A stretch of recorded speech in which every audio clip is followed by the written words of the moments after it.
Today, we're going to conduct an investigation to see what happens when two objects interact. So far, we have just been focusing mainly on one object. We learned how to draw force diagrams to show all the forces acting on one object. We learned in Newton's second law that when the net force on an object is directly related to the acceleration of the object, but inversely related to the mass of the object. But really, we've been focusing on just one object. Today, we're going to look at what happens when two objects interact. To do this, we're going to use the iceberg model of systems thinking. The tip of the iceberg is what we're going to see, but we're going to try to dig deeper below the surface to try to identify what are the patterns, what's causing this to happen, and then eventually we want to develop an understanding and an equation so that we can make predictions. The title of this investigation is Forces and Interactions Between Objects.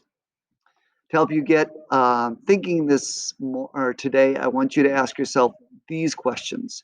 Do a push-up. You can either do it on or off camera. And think about which way are you pushing, up or down? And which way do you accelerate as you push, up or down?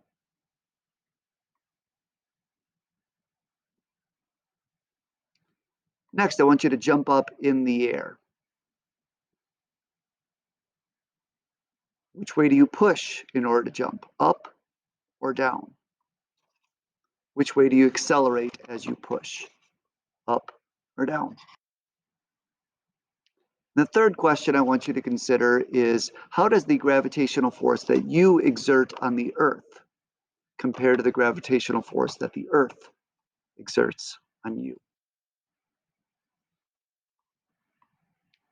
In addition, you can think about anything else that you know about forces between objects, and you can put it in this memory box.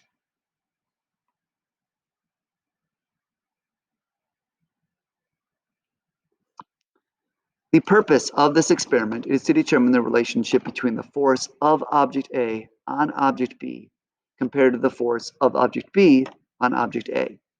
And for our objects today, we're going to use these carts. This yellow cart is going to be object A, and this blue cart is going to be object B, and there's a force sensor in each of them we're going to use to measure the force.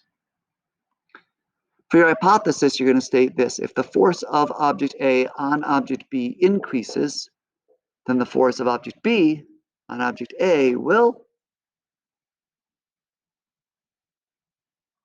Another way to think of that, do you think the force on A by B is smaller than or equal to or greater than the force on B by A?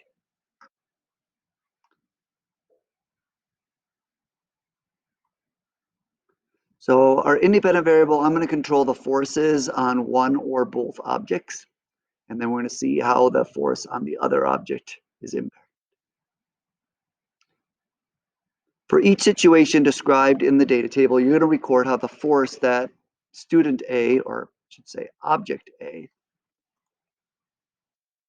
exerts on object B will compare to the force that object B exerts on object A.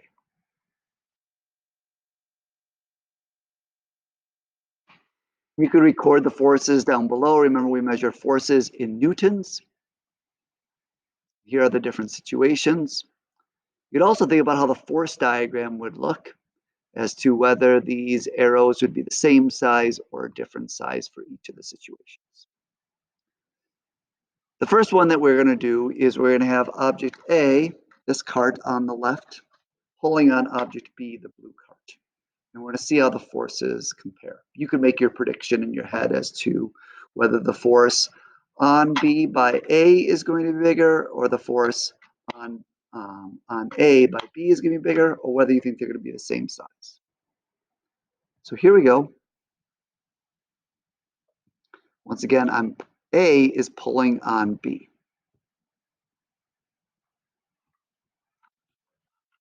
Hook the two carts together and collect. Again, I'm just pulling on cart A. We had a lot of trials in there, but I'm just going to pick one. And I'll look here for this one.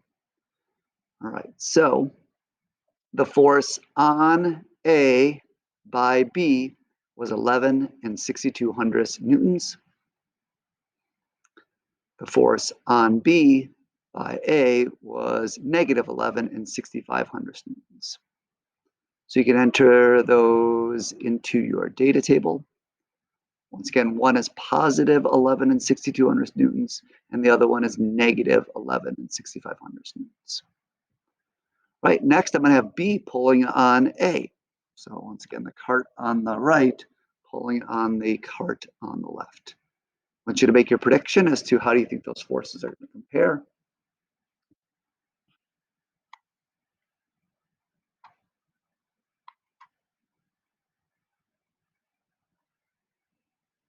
Again, I'm only pulling on B.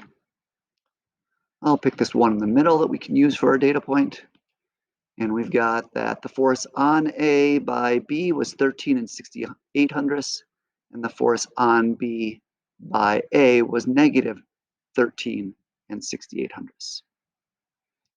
For the third trial, I'm going to have both of them pulling. You can make your prediction as to what you think it's going to look like. Here we go. Pulling on both.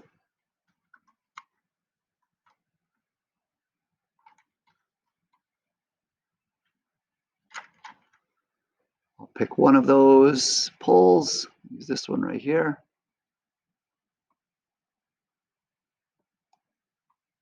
See if we can get right on that peak. Here we go. The force on A by B is 13 and 83 hundredths newtons.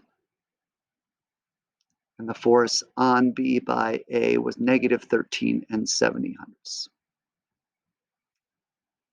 Okay, now I'm going to change it up. Rather than pulling, we're going to work on pushing next. So I need to get rid of the hooks and put some plungers in there. Give me a minute to get that done.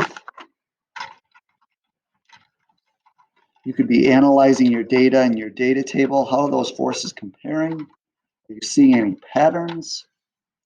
Why do you think that's happening?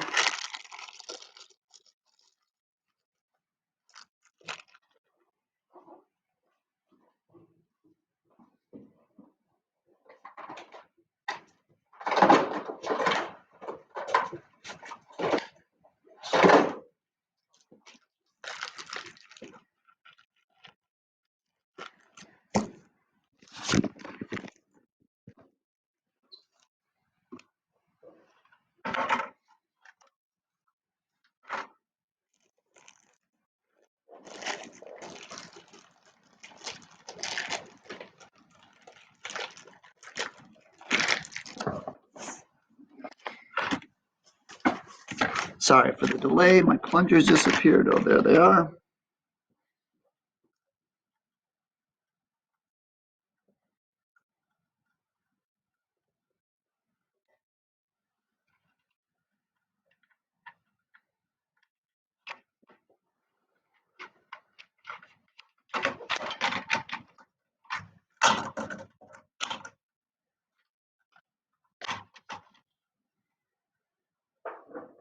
All right, here we go. This time I have A push on B.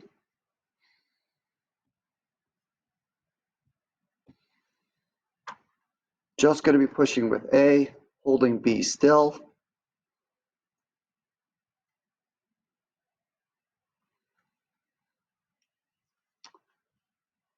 I'll pick this one.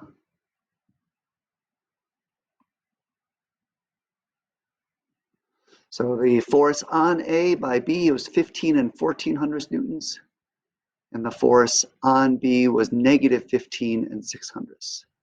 So once again, the force on A by B, 15 and 14 hundredths newtons, and on B by A, negative 15 and 6 hundredths. I'm going to repeat by holding A and pushing with B this time.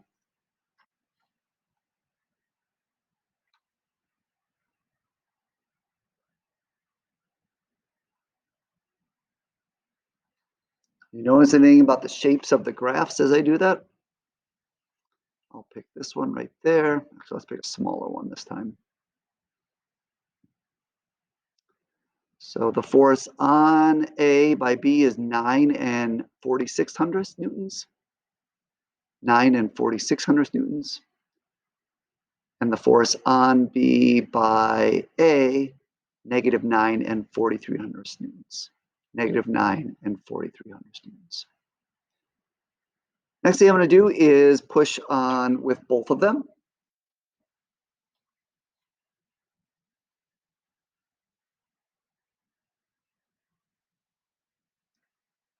Did you predict correctly? I'll pick this one over here. Force on A by B, 11 and 1800 newtons. That's 11.18. And the force on B by A, negative 11 and 900, negative 11.09.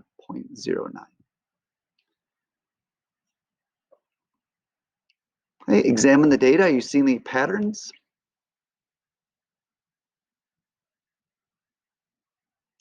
The last one we're going to do is we're going to have car A collide with car B.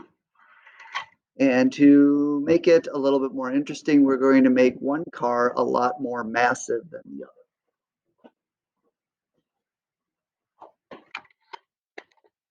So think of car A as a truck and car B as a car that are having a head-on collision. Which one do you think is going to exert the bigger force? Let's see if you're right. We'll do several crashes so you can see if you...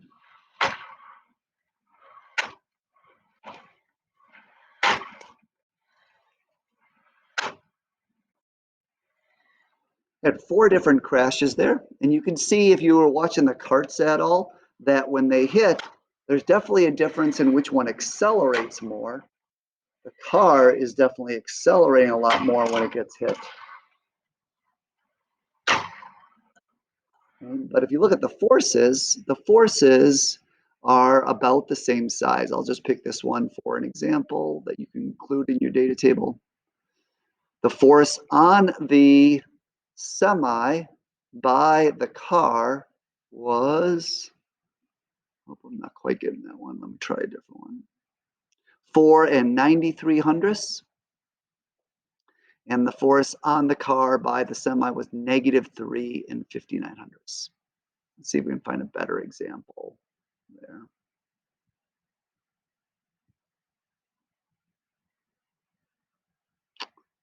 We'll just stick with that one. Even though the forces aren't exactly the same size, this one was really hard because the collision happens really quickly. Let me repeat it. The force on the semi, so on A by B, was 4 9300ths, 4.93.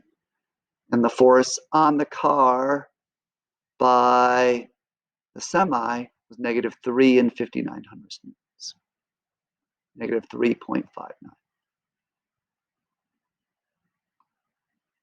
So hopefully you're starting to see some patterns that the forces are approximately the same size, but in opposite directions. One was always positive and one was always negative. So a couple key points to take away. Forces come in, if you notice, we always had not just one force, but multiple forces. The way I like to remember is that forces always come in pairs that are equal in size and opposite in direction. Forces come in pairs that are equal in size and opposite in direction. Or another way to think of this pattern is this equation. The force on A by B equals the opposite of the force on B by A. This equation or this pattern is known as Newton's third law. And Newton's third law pairs must always be the same type of force, with the same size, or with the feeler and the dealer switched. So it must be the same type of force, the same size, but in opposite directions,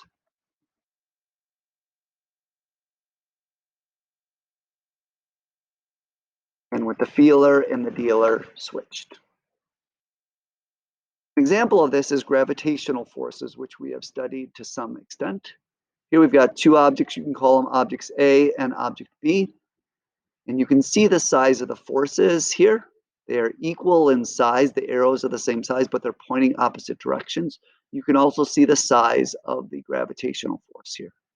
And even if I make the mass of one object bigger, that changes the gravitational force, but they're still the same compared to each other. And if I move them farther apart, you can see that the gravitational force is getting smaller, but still they're the same size compared to each other. A couple other examples of that. Have you ever rubbed your foot against the carpet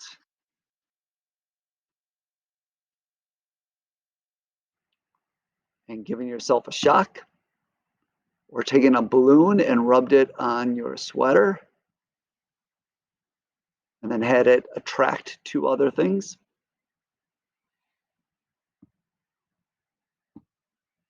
Well, those are known as electrostatic forces, and those electrostatic forces are shown here. Q stands for charge. And you can see when I increase the charge of object 1, you can see what happens to the electrostatic force.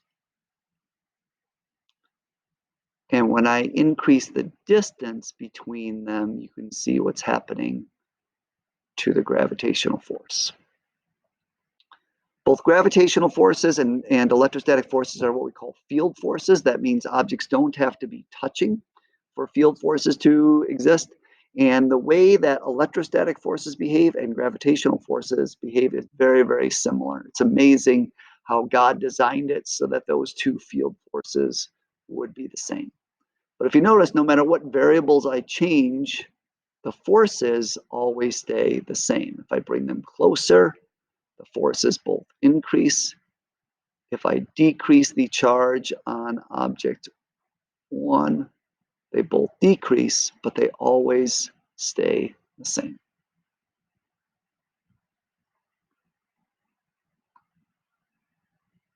Okay, and that pattern, that relationship is known as Newton's third law. Forces always come in pairs that are equal in size and opposite in direction.